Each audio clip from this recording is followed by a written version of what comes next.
제가 살아가면서 참 힘들었었던 그 사건들, 배경들이 좀 있었었는데요. 다른 것이 아니라 교회 내의 세력 다툼, 이게 정말 좀 힘들겠어요. 성도들 간의 세력 다툼, 청년부면 청년부 안에서의 세력 다툼, 중고등부면 중고등부 안에서의 세력 다툼, 거기서 일어나는 결과가 왕따, 이렇게 나오죠. 교회는 그러면 안 되는데 그런 모습이 또 나타나죠. 그러니까 우리가 그리스도를 의지할 수밖에 없긴 하겠지만 우리가 그렇게 세력 다툼을 하는 이유가 뭘까요? 내가 세력, 힘이 있는데 저 사람이 나의 힘을 치고 들어와서 내 힘이 꺾일까봐 두렵다라는 거죠. 지금 내가 여기서 왕처럼 충분히 군림할 수도 있는데 또 다른 사람이 들어와서 내 왕위를 빼앗아 갈까봐. 이거는 교회뿐만이 아니라 모든 세상에서 항상 일어나는 모습들이에요. 새신자가 오면 당연히 기뻐해야 되는데 기뻐하는 사람은 목사님들밖에 없는 것 같아요. 오면 견제부터 하죠. 또 성별을 나눠서 죄송하지만 특히 100%는 아니지만 성향이 자매님들이 좀 그게 더 강해요. 딱 오면 저 지금 나하고 스타일이 좀 다르다. 일단 가르죠. 그리고 제가 지금 새로 들어와서 세력을 구축하려고 하니까 내가 먼저 이 친구들을 딱 잡아야 되겠다. 제가 이거 다 통계에 의해서 나온 겁니다. 다 지내면서 우리 학생들 엄청나요, 이 세력 다툼이. 그래서 나중에는 다른 교회로 옮기기까지 하더라고요. 제가 정말 좌절할 뻔했습니다. 왜 이럴까요? 내가 지금 주축가 돼야 되는데, 내가 교회의 기둥이 되어야 되는데, 근데 교회의 기둥은 우리가 아니죠. 예수님이에요. 예수님만 서면 되는데 나는 십자가 뒤에 가리우고 그 십자가 예수만 드러나면 되는데 십자가 예수 내려오라고, 내가 거기에 매달려서 내가 좀 멋지게 제일 꼭대기 여기에 서보겠다라고, 이런 모습이 나타나요. 지금 누군가 새로운 사람들이 왔는데 그런 사람들에게 대해서 이러한 반응을 보인다면 이 모습이 바로 예수님을 십자가에 못 박는 행동이라는 거예요. 이 모습이 오늘 본문에서도 동일하게 나타납니다. 누구를 통해서? 헤롯 왕과 유대 당국들을 통해서 나타나요. 자, 그러면 헤롯 왕이 누구냐? 우리가 흔히들 헤롯 대왕이라고 불러요. 그러니까 우리가 아는 헤롯 왕의 1세라고 보시면 돼요. 그리고 헤롯 안티파스 아들들도 나오고 여러 가지 이름은 다 헤롯 왕가니까. 그런데 이 오늘 본문의 헤롯 대왕, 이 사람에 대해서 잠깐 소개를 해드리면, 이 사람은 유대인이 아니에요. 에돔 사람이에요. 근데 그러다 보니까 유대인의 왕이 되었긴 했는데 로마의 총애를 받아서, 로마의 속국이었죠, 이스라엘이. 총애를 받아서 유대의 왕이 되긴 했는데 민심을 사기가 어렵잖아요. 그들이 얼마나 혈통주의입니까, 이스라엘 사람들이. 그러니까 이제 이스라엘 사람들이 좋아할 만한 성전을 건축해주죠. 그래서 헤롯 성전이라고 하잖아요.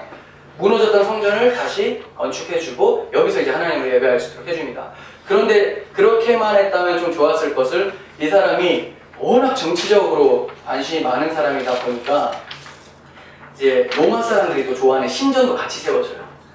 그러니까 이게 병 주고 약 주고잖아요. 또 갈라지는 거예요. 그리고 자기 왕위를 지키기 위해서 엄청나게 많은 학살도 하고 폭군이었어요. 그러니까 민심을 사기 위해서 노력도 하지만 자기를 대적하는 자들에게는 가차없이 벌을 내렸었죠. 어느 정도냐면 자기 아내 2명도 10명의 아내 중에 2명인가 3명도 죽이고 장모님 1명 죽이고 아들 3명까지 죽였어요. 자기 왕위를 지키기 위해서. 무시무시한 사람이죠. 근데 이 사람만 그런 게 아니라 우리도 그렇게 해도 감옥에 가지 않는 능력만 되면 많은 사람들이 그런 행동들이 나타날걸요. 우리 지금 법으로서 정해놓고 그렇게 하면 살인죄로 끌려가니까 그렇지, 왕의 힘이 있다면 우리도 그렇게 똑같은 행동을 할 사람들이 여기는 없겠지만 많이 있지는 않겠습니까? 우리도 몰라요. 환경이 그렇게 되면, 은혜가 없으면 충분히 그럴 수가 있습니다. 이런 사람이 유대인의 왕으로 있을 때 예수님이 나신 거예요. 어떻게 했어요? 유대인의 왕인데 동방의 박사들이 와서 하는 말이, 유대인으로 왕으로 나신 이가 어디 있느냐? 꼭지가 돌죠. 자, 그럼 이러한 상황에서 예수님께서 오셨는데 누구를 통해서 전해 들었느냐? 말씀드렸다시피 동방의 박사들이에요. 그런데 우리가 동방 박사들이라고 하면 관심 분야가 박사들 뭐 하는 사람인가? 직업이 뭔가? 그리고 그 나라가 어딘가? 이런 것들? 그리고 이 사람들 몇 명인가? 3명. 뭐 찬송가에도 덩광박사 3사람이 이렇게 나오잖아요. 3명일 확률이 있겠죠. 왜 그렇습니까? 황금, 모략, 유향, 요 예물 때문에. 그렇지만 몇 명인지 나오지가 않아요. 나오지 않는 거에 대해서 우리는 엄청 관심을 많이 썼죠. 그리고 그 예물들인 황금, 유향, 모략의 의미는 무엇인가? 의미가 뭐긴 뭐겠어요. 그냥 예우 차원에서 드리는 거죠. 물론 또 영적으로 디테일하게 더 들어가면 말을 할 수 있겠지만 권위가 없는 거예요. 입증해 줄 것이 별로 없어요. 그러니까 우리는 성경이 관심 두는 데만 관심 두자라는 거예요. 그럼 성경은 뭐에 관심 두느냐? 저는 동방이라고 생각을 해요. 그런데 많은 사람들은 동방에 관심을 갖는 것이 아니라 이 박사들은 정성술가였을 것이고 이들은 유대인이었는데 뭐 디아스포라 유대인이었을 것이고 아니야 이방인이야 뭐 이런 얘기를 하는데 그거 중요한 게 아니에요. 성경은 뭘 얘기했습니까? 동방에서 왔다. 동방에서. 동쪽이 중요하다는 거예요. 성경은 그들의 나라를 언급하지 않고 굳이 동방이라는 단어를 사용을 하고 있어요. 우리는 마태복음 바로 앞에 책에 주목해야 돼요. 그 책이 뭐예요? 구약 성경의 마지막 책 말라기. 구약이 역사의 종결이죠. 그리고 400년 후에 마태복음이 시작이 되는 거죠. 예수님이 오시는 거예요. 그러면 그 말라기의 4장에서 마지막 장에서 뭐라고 얘기하는지 한번 보겠습니다. 말라기 4장 2절. 근데 지금 동서남북을 얘기한다기보다는 의미적으로 하나님은 서쪽에 계시는데 아담과 하와가 범죄함으로 동쪽으로 쫓겨나요. 하나님의 단절이 일어나는 거죠. 그리고 레위기 봐도 제사 지낼 때 뭐 더러운 것, 모의 주머니 뭐 이런 것들은 동쪽 재버리는 곳에 버리고 동쪽이 계속 안 좋은 곳으로 나타나죠. 왜요? 어둠의 상태, 심판의 상태를 말하는 거예요. 그리고 지성소도 서쪽에 있고 들어오는 문은 동쪽이에요. 똑같이 에덴 동산을 상징해요. 지성소, 성소, 성막 모형 있죠? 이거는 여기는 여러분들 보실 때는 여기죠. 지성소, 그리고 여기가 문이면 여기서 이렇게 들어오는 거. 이게 뭐냐면 에덴 동쪽으로 쫓겨났던 죄인이 어떻게 하면 동쪽에서 다시 서쪽으로 들어올 수 있는가? 거기에 가로막혀져 있는 것이 뭡니까? 휘장이 있었죠, 성막에. 근데 에덴 동산에는 두루 도는 불칼이 있었다고 해요. 그래서 휘장에는 그룹들이 있는 거예요. 수놓아져 있는 거예요, 휘장 커튼에. 그러니까 이걸 젖히고 가야지 하나님을 만날 수가 있는데 젖히고 들어갈 수 있는 유일한 길이 바로 십자가의 예수라는 거예요. 예수님께서 십자가에서 죽으실 때 휘장이 찢어졌죠. 그리고 히브리서에서는 그가 자기 육체를 찢었다라고 얘기해요. 자기 육체로 열고 들어가게 했다. 결국 휘장은 예수 그리스도의 상징이었어요. 몸의 상징. 이 얘기는 어둠 상태였었던 자들 가운데 이제 빛으로 하나님께서 인도하신다라는 내용을 담고 있는 거예요. 그래서 동쪽이라고 할 때는 어둠의 상태, 심판의 상태, 그리고 하나님과의 단절된 상태 또는 이스라엘의 적국들이 대부분 동쪽에 있어요. 바벨론, 바사 이런 데 있죠. 네, 바벨론 같은 경우는 거의 사탄이라고도 상징되어지죠. 그 이사야서나 이런 데 보면 마치 사탄을 상징할 때 바벨론을 들어서 상징을 합니다. 바벨론 자체가 이렇게 사탄이 아니라 뭔가를 상징적으로 얘기하는 거죠. 이스라엘의 적국이니까. 이스라엘의 왕은 누구예요? 하나님. 하나님의 적국이니까 적그리스도의 개념으로 이제 동쪽에 있는 나라들. 동방에서부터 왔다라고 하면 이제 학자들이, 동방 박사들이 아마 바벨론이나 바사 사람일 것이다 얘기해요. 저도 그렇게 보고 있어요. 근데 중요한 것은 그들이 어느 나라인가가 중요한 게 아니라 동쪽에서 서쪽으로 이동되어 왔다. 이것을 중요하게 생각하고 있다는 거죠. 그렇다면 그러한 동방에서 빛이 비춘다는 것은 하나님께서 어둠의 상태였었던 그들 가운데 이제 그리스도를 통해서 밝은 빛으로 인도해 드리겠다라는 거죠. 하나님 품 안으로 안아버리겠다라는 하나님의 결심을 담고 있다라는 거예요. 그래서 예수님께서 오실 지파가 어떤 지파? 유다 지파. 유다 지파가 이렇게 이스라엘 백성들이 행진을 하려고 진영을 짜요. 이렇게. 그래서 앞장서서 가는 지파 중에 유다 지파가 앞장을 서요. 다른 지파들은 측면에도 서고 뒤에도 서는데 유다 지파가 앞에 서요. 유다 지파는 예수 그리스도의 모형으로 등장을 하는 거예요. 자, 민수기 2장 3절을 보시면 동방 해 돋는 쪽에 진칠자는 그 진영별로 유다의 진영의 군기에 속한 자다 이렇게 얘기하죠. 그러니까 유다가 앞장선 게 아니라 유다 지파에서 나실 그리스도께서 출애굽 당시에도 가나안을 향한, 천국을 상징하는 가나안 땅을 향한 행진 가운데 앞장서서 가셨다라고 얘기를 하고 있는 거예요.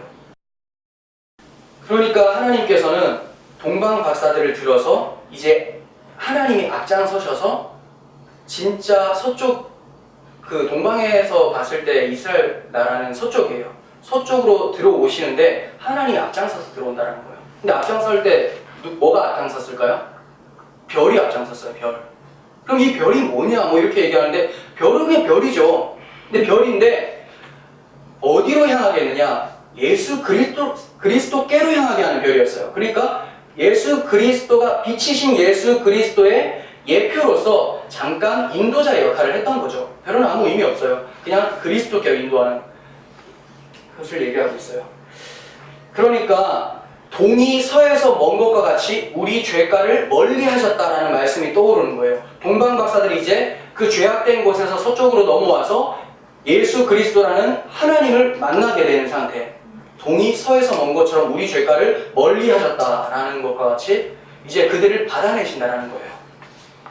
성경은 이렇게 죄가 사함을 받는 상태가 올 것을 예언을 했었어요. 구원받을 때가 분명히 있다라고 예언을 했었어요. 한번 우리가 그 상황을 이사야서를 통해서 보겠습니다. 60장 1절, 일어나라 빛을 발하라 이는 내 빛이 이르렀고.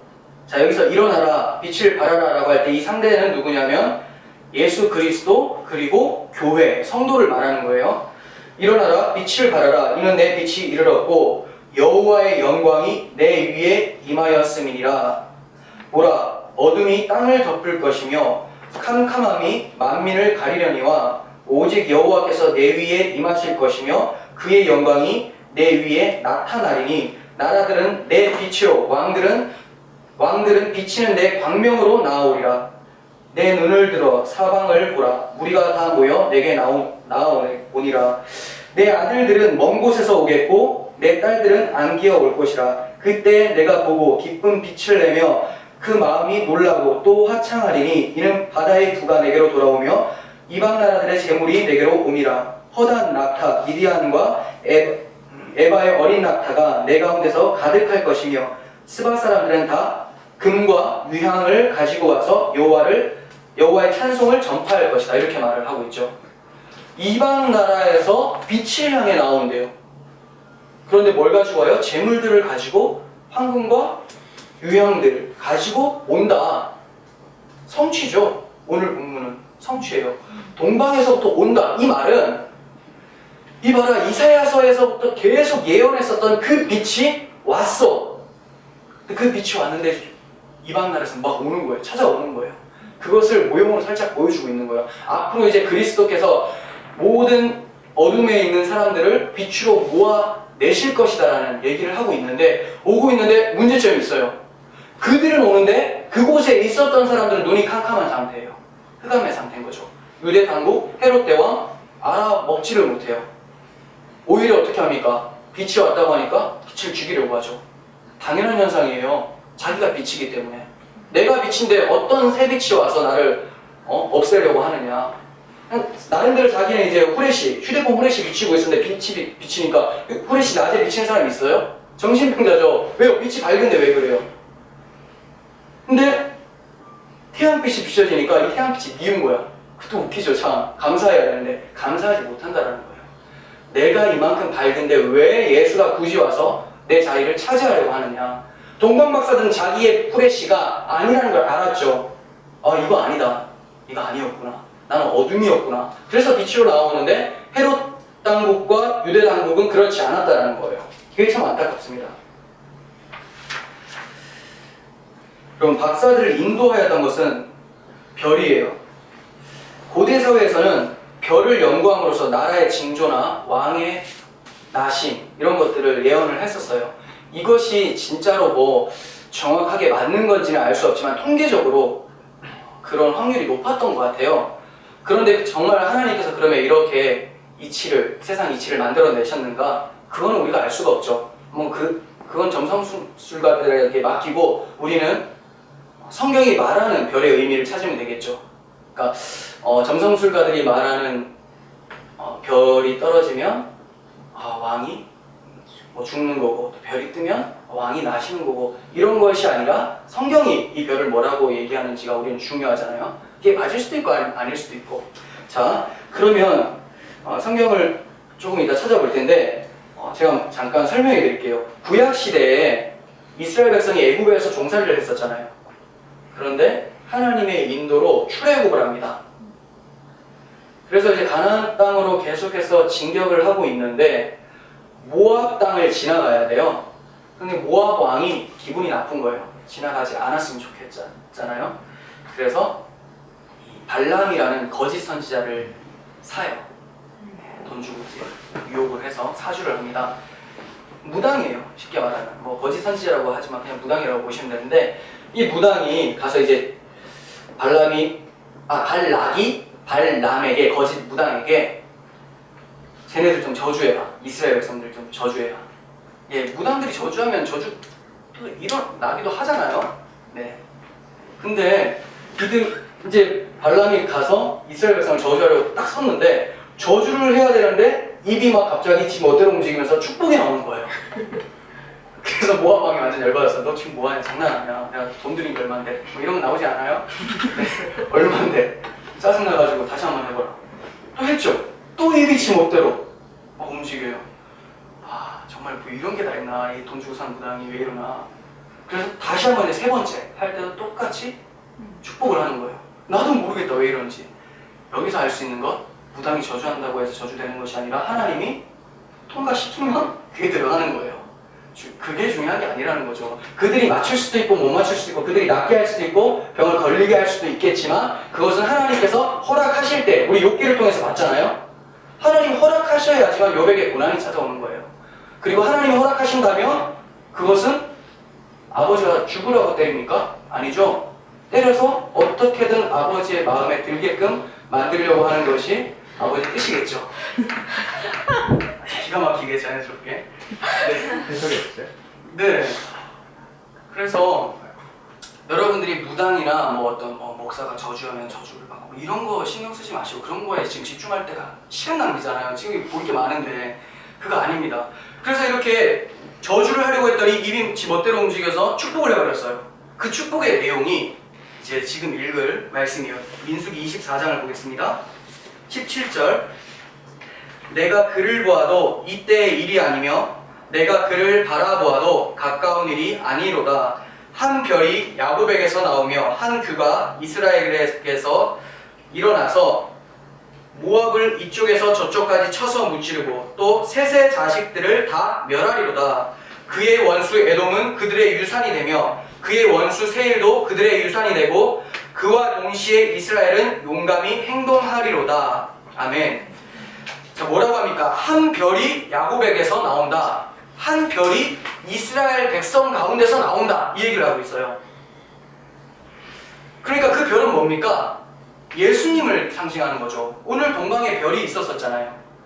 그것과 같이 이미 몇백 년 전부터 하나님께서 예언을 하셨어요. 이스라엘에 별이 오실 거야. 빛이 비칠 거야. 자, 이 별이 이제 왕으로 오셨어요. 그게 예수님이라는 것을 오늘 본문은 증거하고 있습니다. 그런데 이 왕이 하는 일이 모압을 무찌르고 셋의 자식들을 멸망을 시키고 에돔과 세일이 자기들의 유산이 되어버린대요. 그러니까 자기 안으로 귀속된다라는 거죠. 모든 금은 보화들이. 그런데 여기서 이상한 것이 있습니다. 셋의 자식들. 자, 셋이 누구냐면 첫사람 아담의 아들이 가인과 아벨이에요. 근데 가인이라는 형이 아벨을 때려 죽이죠. 그랬더니 하나님께서 다른 씨를 주셔가지고 셋이라는 아들을 낳아요. 이 셋의 계열에서 누가 오시느냐? 예수님이 오세요. 그러니까 셋의 계열은 하나님의 백성이에요. 그런데 셋의 자식들이 멸망한다라고 하니까 혼란스럽잖아요. 그래서 언어를 살펴보니까 이 셋이 글자 자체는 셋이 맞아요. 셋. 그런데 어원이 달라요. 창세기에서 아담의 아들 셋의 이름이 아니라 발음은 똑같은데 그게 아니라 어원이 쏴라는 단어에서 왔는데 이게 파괴하다, 황폐하게 하다, 박살내다, 소동을 일으키다 이런 단어예요. 그래서 지금 우리가 보는 개역 개정에서는 셋의 자식들을 멸망시키겠다라고 하는데 예전에 개역 한글에서는 소동하는 자들을 멸망하겠다 이렇게 되어 있어요. 그러니까 오히려 그게 더 나은 것 같아요. 셋의 자식들을 멸망한다라고 하니까 좀 전체 맥락으로 맞지 않으니까 이 어원이 다른 어원이구나, 발음만 같은 거구나 이렇게 보시면 돼요. 왕이 와서, 별로 상징되는 왕이 와서 셋의 자식들을 멸망을 시키겠다. 결국 소동하는 자들을 멸망시키겠다 이 얘기예요. 소동하는 자들. 왕이 오면 소동해야 됩니까? 환영해야 되죠. 소동하는 무리가 있다라는 거예요. 그런데 오늘 말씀에서 정확하게 들어맞죠. 동방 박사들은 환영하면서 그 왕을 경배하려고 왔는데 이 유대 당국하고 헤롯은 어떻게 돼 있습니까? 소동했다라고 나옵니다. 즉 진짜 왕이 오시니까 소동이 일어난 것이고 하나님은 이렇게 소동이 일어나는 자들을 심판하겠다는 거예요. 예수를 배척하는 자들.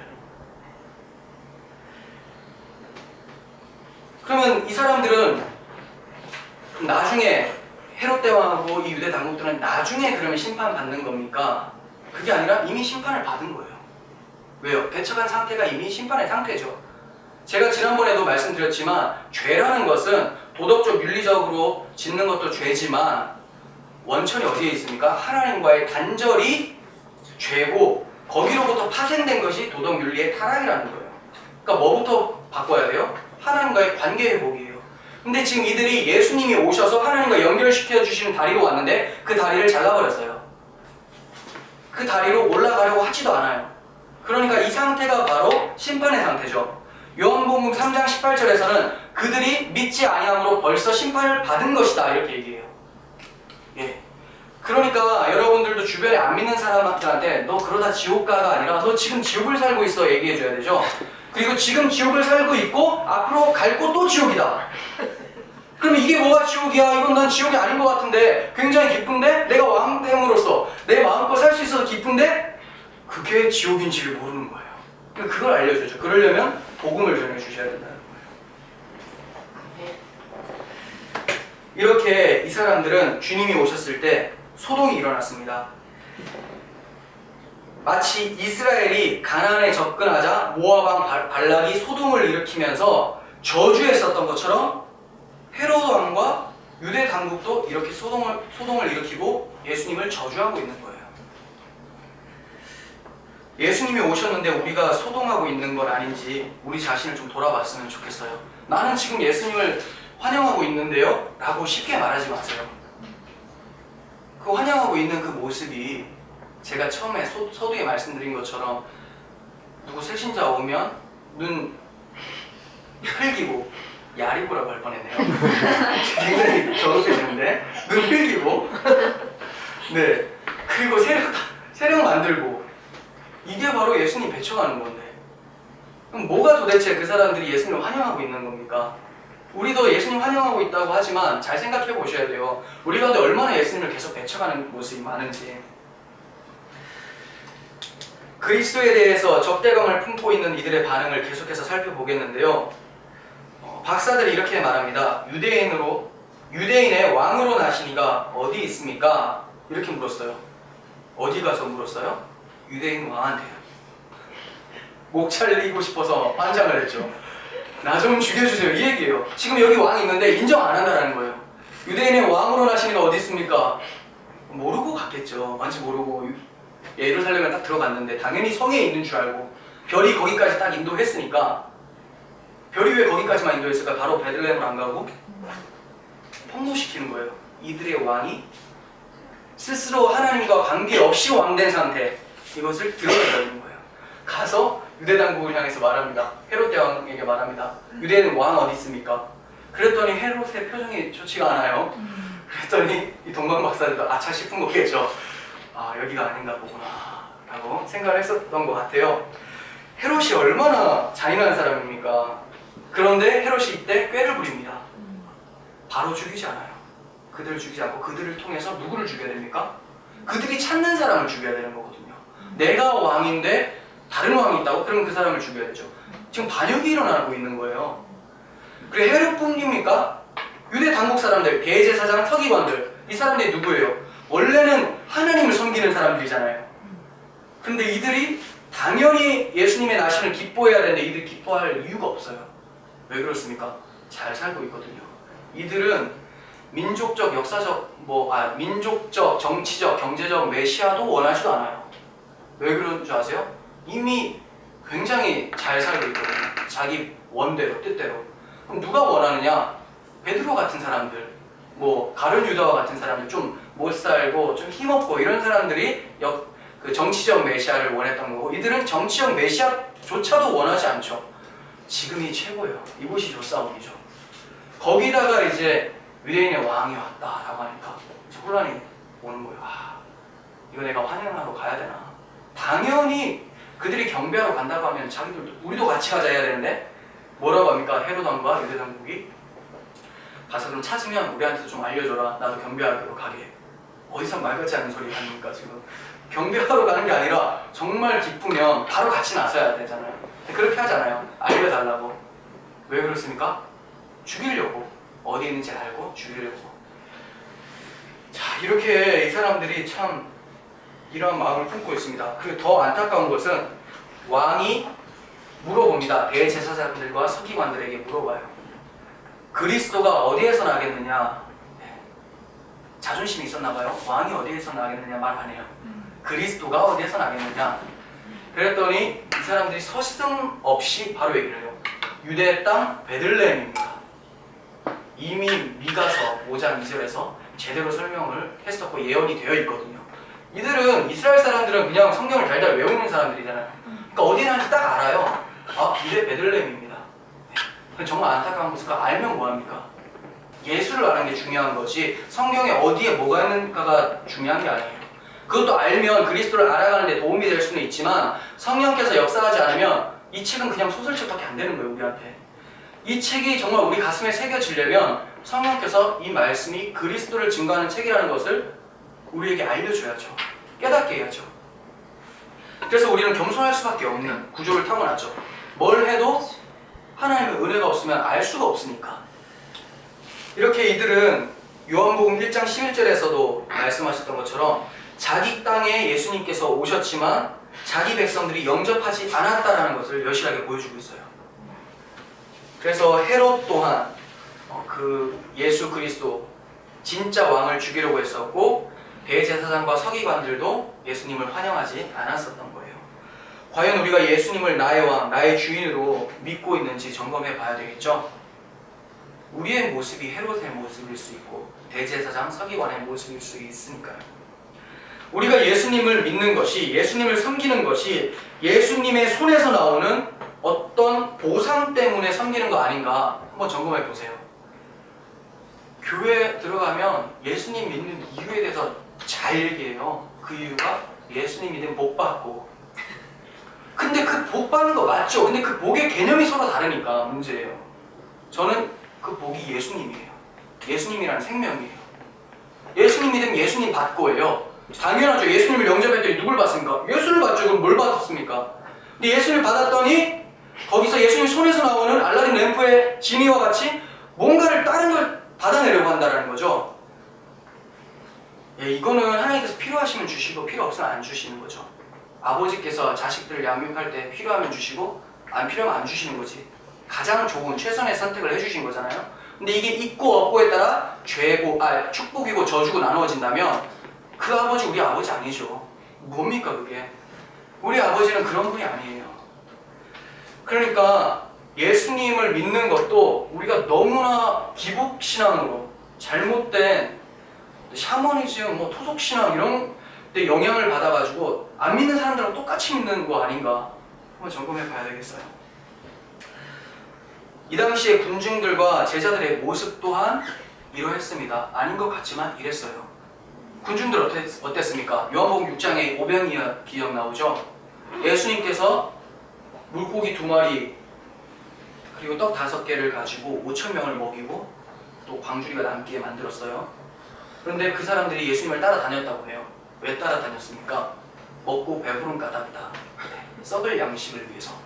썩을 양식 맞죠? 먹고 나면 뒤로 나오니까 썩을 양식이에요. 영원하지가 않아요. 먹었으면 소모가 안 돼야지. 없어져요. 다 없어지는 거. 그거 때문에 예수님을 따라갔대요. 그래서 예수님이 너희도 나를 떠나려고 하느냐, 그거 아니라고, 내 살과 피를 먹어야 된다고 하니까, 이게 생명이라고 하니까 그 사람들이 다 떠났어요. 그러니까 제자들에게도 너희들도 떠날 거냐? 아니요, 영생의 말씀이 주님께 있는데 우리가 어디로 갑니까? 이렇게 얘기를 했어요. 다 떠났죠, 십자가에. 왜 그렇습니까? 그들은 예수님을 믿는다고 했지만 결국 정치적 메시아, 군사적, 경제적 메시아를 원했는데 예수님이 십자가에서 힘없이 죽어버리니까 아니구나. 보상을 기대했는데 보상이 없어져 버리니까 가버리는 거예요. 똑같아요. 우리도 똑같아요. 우리의 상태가 이렇습니다. 결국 그리스도의 십자가 앞에서 다 부인하고 도망가버리는 모습을 보였습니다. 여러분, 우리 왕이 예수님이란 사실이 기쁘세요? 오늘 10절에서는 동방 박사들이 예수님을 만나서 크게 기뻐하고 기뻐했다라고 나와요. 당연히 이게 복음이죠. 굿 뉴스, 복음. 그런데 다른 무리도 있었잖아요. 어떤 자들? 소동하는 자들. 우리가 소동하는 자들이 아니기를 바랍니다. 우리들의 왕권이 차압당하더라도 진짜 왕이신 예수님이 우리를 통치할 때 하나님, 나는 계속 쇠하여지고 주님만이 흥하게 하여 주시옵소서, 이런 고백이 나올 수 있었으면 좋겠습니다. 계속해서 보겠는데, 동방 박사들이 그리스도를 만날 수 있었던 것은 별의 인도를 통해서 만나게 되었죠. 그런데 우리는 이 별의 인도함, 별을 통해서 임마누엘의 하나님을 발견하게 돼요. 무슨 말이냐면 9절을 보겠습니다. 박사들이 왕의 말을 듣고 갈새 문득 앞서 인도하여 가다가 악이 있는 곳 위에 머물러 서 있는지라. 중요한 단어 들고 나왔어요. 동방에서 보던 별. 그러면 동방에서부터 있었다라는 거죠. 어디까지? 서쪽까지 늘 함께 하셨던 거예요. 근데 이 별이 앞장서서 왔었어요. 네, 우리가 앞에서 살펴봤죠. 유다가 앞장서서 가나안으로 진격했던 것처럼 여기도 별이 앞장서서 옵니다.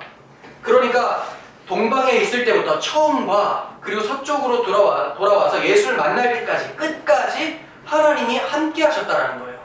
마태복음 1장 23절에서 예수님의 이름을 임마누엘이라고 했어요. 하나님이 우리와 함께 계시다. 그런데 마태복음 28장 20절에도 마지막에 내가 세상 끝날까지 너희와 항상 함께 있을 것이다 라고 말씀하세요. 중요한 건 함께죠.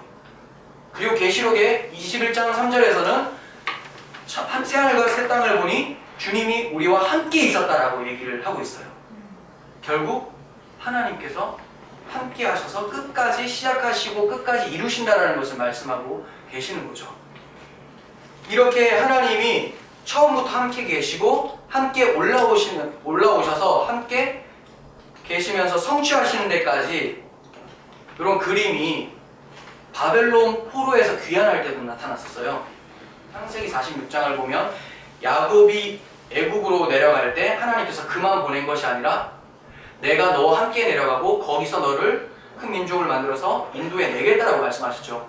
바벨론 포로도 마찬가지예요. 에스겔서 11장을 보시면 너희는 말하기를 주 여호와의 말씀에 내가 비록 그들을 멀리 이방인 가운데로 쫓아내어 여러 나라에 흩었으나 그들이 도달한 나라들에서 내가 잠깐 그들에게 성소가 되리라. 너희들 이방 나라 바벨론으로 팔려갈 텐데 내가 그곳에서 너희들의 성소가 되겠다, 이렇게 말씀하고 계세요. 그리고 23절에서 여호와의 영광이 성읍 가운데서부터 올라가서 성읍 동쪽 산에 머물렀다. 무슨 말이에요? 예언하시고 하나님 먼저 가셨어요. 그리고 그들이 포로로 끌려오는 거예요. 혼자 간 게 아니에요. 임마누엘 하신 거예요. 그리고 포로에서 돌아오실 때도 어떻게 돌아오시느냐? 이제 그들을 그냥 보냅니까? 아니요. 앞장서서 오세요. 이사야 52장 8절 돌아올 때를 예언한 건데요. 내 파수꾼들의 소리로다. 그들이 소리 높여 일제히 노래하니 이는 여호와께서 시온으로 돌아오실 때에 그들의 눈이 마주보리로다. 누구랑 마주봐요? 하나님과. 공동번역으로 다시 보겠습니다. 들어라 저 소리. 도초에 외치는 소리, 시온으로 돌아오시는 야훼와 눈이 마주쳐 모두 함께 환성을 울리는구나. 하나님과 눈이 마주치려면 하나님이 앞장서야 되겠죠. 하나님이 끌려갈 때도 앞장서서 가셨고 돌아오게 하시는데도 앞장서서 오신다라는 거예요. 이것은 출애굽 당시에도 하나님이여 주의 백성 앞에서 앞서 나가사 광야에서 행진하실 때 이렇게 표현을 하고 있어요. 광야에서 주의 백성들 앞에 나가서 행진하셨다. 앞서 인도하셨다라고 말하고 있습니다. 그러면 이게 이제 2000년 전에 그리고 구약시대 수천 년 전에 있었던 이야기입니까? 아니요. 오늘 우리에게도 주님께서 주님의 음성으로 말씀을 하세요. 요한복음 10장 4절 양은 그의 음성을 듣나니 그가 자기 양의 이름을 각각 불러 인도하여 내느니라. 자기 양을 다 내놓은 후에 앞서 가면 양들이 그의 음성을 아는 거로 따라오되. 네, 주님이 앞장서시는 거예요. 양들이 앞장서면 어떻게 되는 줄 아세요? 먹잇감이 되죠. 먹잇감. 양들은 유일하게 발달된 곳이 귀예요. 귀. 다른 것은 눈은 시야가 1m래요. 이건 뭐 봉사 아닙니까? 1m. 그러니까 뭐만 듣고 가요? 목자의 음성만. 근데 맹수는 어떻습니까? 시야가 넓어요. 멀리 있어요. 멀리서 자기 먹잇감 포착해요. 그래서 자기가 알아서 사냥을 하죠. 근데 양들은 그렇지가 않죠. 반대죠. 우리는 양이에요. 주의 음성에 귀 기울여서 따라가는 자들인 거지, 주님 앞장 세우고 우리가 그 뒤를 따라가는 자들이지, 내가 시야가 좋아서 내 능력 가지고 내가 용사가 되고 내 피림이 되어서 내 능력 가지고 세상을 살아가는 자들이 아니라는 거예요. 결국 목자 안에 있으면 아무리 맹수가 와도 지킬 수가 있는데, 그렇지 않고 자기 힘을 믿고 뛰어나가 보세요. 그럼 결국은 더 센 사자에게 잡혀 먹습니다. 근데 우리 주님보다 강한 목자가 있습니까? 아니, 우리 주님한테 피해야죠. 주님이 나의 안식처인데요. 주의 친절한 팔에 안기세. 날마다 찬양을 하지만 그 친절한 팔을 솔직히 원하지 않잖아요. 답답하잖아요. 내 눈이 있는데 나는 맹수야, 나는 사자야, 호랑이야. 뛰어가 보십시오. 결국은 잡혀 먹습니다. 그러니까 그 목자의 음성에 귀 기울이는 우리가 되었으면 좋겠습니다. 여기서 또 큰 은혜가 있는데, 방금 임마누엘도 말씀을 드렸는데 11절을 보시면 또다시 1장에서 사용되었었던, 두드러졌었던 주제들이 나타나는 모습이 보여요. 무슨 말이냐면 2장 11절 보세요. 집에 들어가 아기와 그의 어머니 마리아가 함께 있는 것을 보고 엎드려 아기께 경배하고 보배압을 열어 황금과 유향과 오략을 예물로 드리니라. 중요한 것은 아기와 그의 어머니 마리아가 함께 있는 것을 봤대요. 오늘 본문인 2장을 통해서 우리가 왕과 왕의 대조를 봤죠. 왕이신 예수, 그리고 헤롯 왕의 입술을 통해서 그리스도임을 보게 되었어요. 왕이면서 그리스도. 그리고 별이 늘 함께함으로써 우리가 임마누엘의 하나님도 만나봤어요. 그런데 오늘 본문에서는 뭐가 등장하느냐? 방금 읽은 구절, 아기와 그의 어머니 마리아, 바로 여자의 후손으로 오신 예수 그리스도를 얘기하고 있어요. 생각해보세요. 왜 갑자기 아빠는 뭐 그럼 목수하러 갔나요? 그거 아니에요. 아버지가 있었을 가능성이 크죠. 근데 굳이 요셉의 이름, 그의 아버지, 육신의 아버지는 삭제시켜버렸어요. 1장에서 이미 예언됐잖아요. 1장에서 이미 얘기를 했어요. 요셉의 아들 예수가 아니라 마리아의 아들 예수가 났다라고 얘기를 하죠. 여자의 후손. 창세기 3장 15절에서 여자의 후손으로부터 메시아가 온다라고 했어요. 결국 성경은 마태복음 1장에서 왕이신 예수, 그리스도이신 예수, 임마누엘 예수, 여자의 후손이신 예수를 얘기하고 2장의 역사적 사실을, 이 이야기를 통해서 다시 한번 똑같이 증거하고 있는 거예요. 왜 이런 줄 아세요? 마태복음, 복음서를 보실 때 항상 분기점이 있습니다. 전반부는 예수가 누구신가, 후반부는 그 예수가 오셔서 무엇을 해주셨는가. 여기에 분기점은 마태복음은 16장 16절이에요. 주는 그리스도시요 살아계신 하나님의 아들이십니다 라는 베드로 고백. 이제 알았죠? 베드로 고백을 했어요. 주는 그리스도시고 살아계신 하나님의 아들입니다. 그럼 그 이후로는 그럼 그분이 왜 오셨나? 이거 설명하겠죠. 그래서 인자가 온 것은 섬김을 받으려 온 것이 아니라 도리어 섬기려 하고 많은 사람의 대속물로 줄여왔다. 이렇게 얘기를 해주세요. 오신 이유에 대해서. 그러면 지금 2장이잖아요. 그 1장을 봤잖아요. 내용이 당연히 예수가 누구신가에 초점이 되어 있겠죠. 16장까지 내용은 다 그거라고 보시면 돼요. 예수가 누구신가. 우리는 강해하면서 16장까지 계속 갈 텐데 똑같아요. 제 설교는 항상 똑같아요. 예수는 누구시고 그분이 왜 오셨는가. 우리는 그것에 대해서 안다라고 그냥 교만 떠는 것이 아니라 성경이 얼마나 역사적으로 정확하고 또 예언이 성취되면서 우리에게 예수가 그리스도이심을 증거하는지에 대해서 확신을 좀 가졌으면 좋겠어요. 우리가 한번 머리로 안다고 해서 확신이 흔들리지 않는 게 아니에요. 조금만 어려움이 찾아오면 예수님이 나를 버리신 거 아닌가 막 이런 생각도 막 찾아오고 별의별 유혹이 다 찾아오는데 우리가 믿음이 강하게 하려면 기도를 많이 하고 이런 것이 아니라 말씀에 참여하는 거예요. 기도도 말씀의 연장선이에요. 내가 원하는 말을 하는 것이 아니라 주께서 말씀하신 것에 그 말씀을 받고 거기에 대한 반응으로 입이 열리는 거죠. 결국 말씀으로 나아가야 돼요. 우리가 계속해서 마태복음 강해를 하면서도 예수가 누구신가를 살펴볼 텐데 여러분 누가 물어도 예수가 누구시냐 하면 주는 그리스도시요 살아계신 하나님의 아들입니다. 그리고 임마누엘 하나님, 왕이신 하나님, 그리스도이시며 또 여자의 후손으로 약속대로 오신 하나님입니다. 이렇게 얘기할 수 있는 여러분들이 되었으면 좋겠습니다. 마지막으로 살펴볼 것은 예수님이 어디에서 태어났는가? 베들레헴이라고 합니다. 베들레헴. 베들레헴은 어떤 곳인가? 야곱의 아내 라헬이 묻힌 곳이에요. 무덤이 있는 곳이고, 그리고 여러분들께서 잘 아시는 룻 알죠? 가정의 달 5월에 자주 설교로 등장하는 고부간의 갈등. 그거 아니라는 것을 우리가 배웠어요.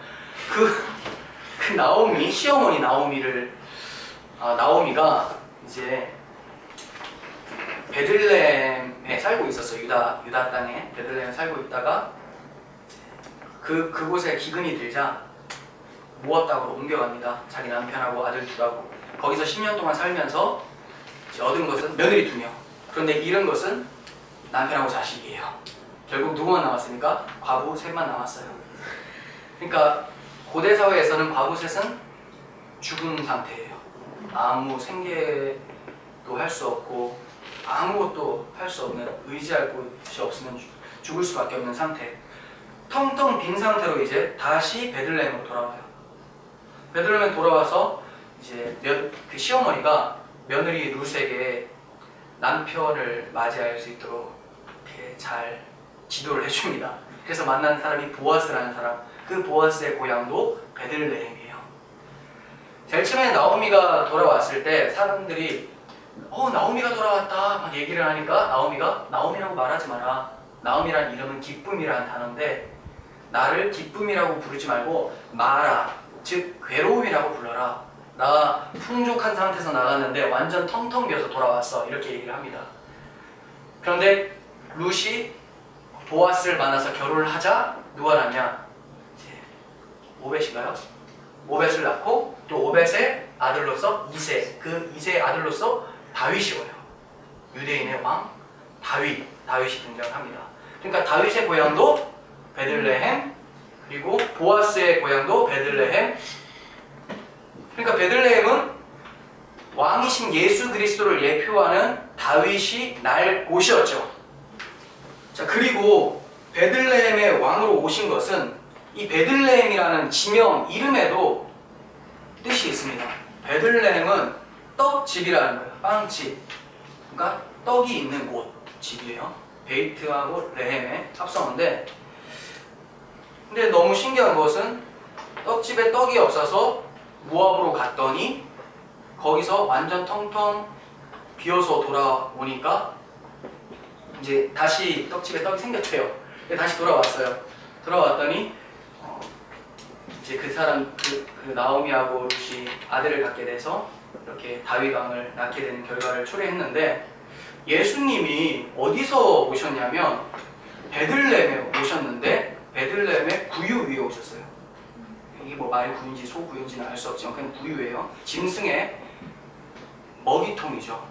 이 말은 정말 풍족한 곳이지만 예수가 없어서 그냥 부유에 그 짐승과 같은 우리들이 아무도 스스로 채움을 받을 수 없는 상태에서 주님이 그 짐승들의 먹이가 되기 위해서 오셨다는 거예요. 우리의 생명의 떡이 되어 주시기 위해서 오셨다는 거예요. 주님이 우리의 생명의 양식이 된 거죠. 그렇게 해서 부유라는 곳에 오시면서 이제 진짜 배부름, 진짜 떡집은 이 베들레헴이 아니라 나 예수 안에 진짜 베들레헴이라는 떡집이 있는 거야. 너희들은 내 안으로 들어와야 돼. 이것을 얘기하기 위해서 오셨다는 거예요. 좀 어렵죠. 그렇지만 뭘 얘기하는가 집중하시면 구약 성경에서 베들레헴이라고 예언하셨는데 그 베들레헴으로 오신 이유는 진짜 풍요로움, 떡집과 같이 진짜 양식을 주시기 위해서 예수님께서 오셨다는 것을 기억해 주셨으면 좋겠어요. 그리고 성도들은 이 진짜 떡을 받으려면 어떻게 해야 되느냐? 나오미와 같이 나오미 상태에서 마라의 과정을 거쳐야 돼요. 괴로움, 텅텅 비는 상태.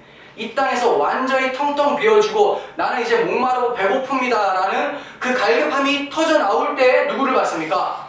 오벳을 받고 이새를 받고 다윗을 받았던 것처럼 우리 성도들도 나오미와 같이 마라가 먼저 되는 작업이 필요해요. 그게 바로 성도들의 삶의 모습이에요. 마라, 괴로움. 그러니까 예수 믿으면 이게 십자가 짐 같은 고생이래요. 주님을 가까이 하는 것이 고생이래요. 예수 믿으면 복 받는다라고 하는데 그 복이 아니잖아요. 힘들어요 더. 그런데 이 고난의 과정, 자기 부인의 과정을 통과한 후에 진짜 생명의 양식에 참여하게 된다는 것을 오늘 베들레헴에서 나신 예수 그리스도를 통해서 우리는 볼 수 있게 된다는 겁니다. 여러분, 예수님께서는 우리의 갈급함, 우리의 목마름, 우리의 배고픔에서 해방시켜 주시러 오셨어요. 그런데 그 목마름 배고픔은 육적 배고픔 목마름이 아니라 영적인 배고픔이죠. 누구에 대한 배고픔입니까? 하나님이라는 생명에 대한 배고픔이라는 거예요. 계시록 22장 16절 나는 다윗의 뿌리요 자손이니 곧 광명한 새벽별이라 성령과 신부가 말씀하시기를 오라 하시는도다. 주님이 새벽별이라고 합니다. 자, 성령과 신부가 말씀하시기를 오라 하시는도다. 듣는 자도 오라 할 것이요 목마른 자도 올 것이며 또 원하는 자는 값없이 생수를 받으라 하시더라. 주님 앞에 나온 자들 어떤 자들이요? 목마른 자들, 배고픈 자들이라는 거예요. 세상의 왕들, 자기들이 용사가 되어 있는 자들은 배고프지 않아요. 배고프면 자기가 먹으면 되죠. 근데 배고파도 구할 수 있는 능력도 없어요. 그러니까 주님만을 바라보는 자들, 그 사람들이 바로 성도인 거예요. 여러분 혹시 이렇게 우리의 영적 배고픔과 목마름을 해갈래 주시려고 오신 예수 그리스도를 박해하고 있지 않습니까?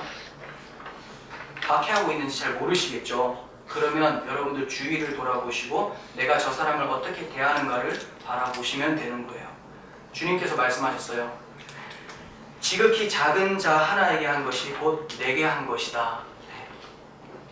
보이지 않는 하나님을 사랑한다.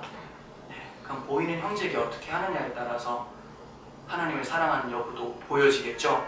그런데 더 중요한 것은 내 주변의 형제를 어떻게 사랑할 수 있겠습니까? 바로 내 안에 지극히 작은 자, 그 자에게 생명, 그리스도의 생명에게 날마다 복음의 말씀으로 넣어서 그 사랑으로 충만해질 때 남들에게도 나눠줄 수 있는 거예요.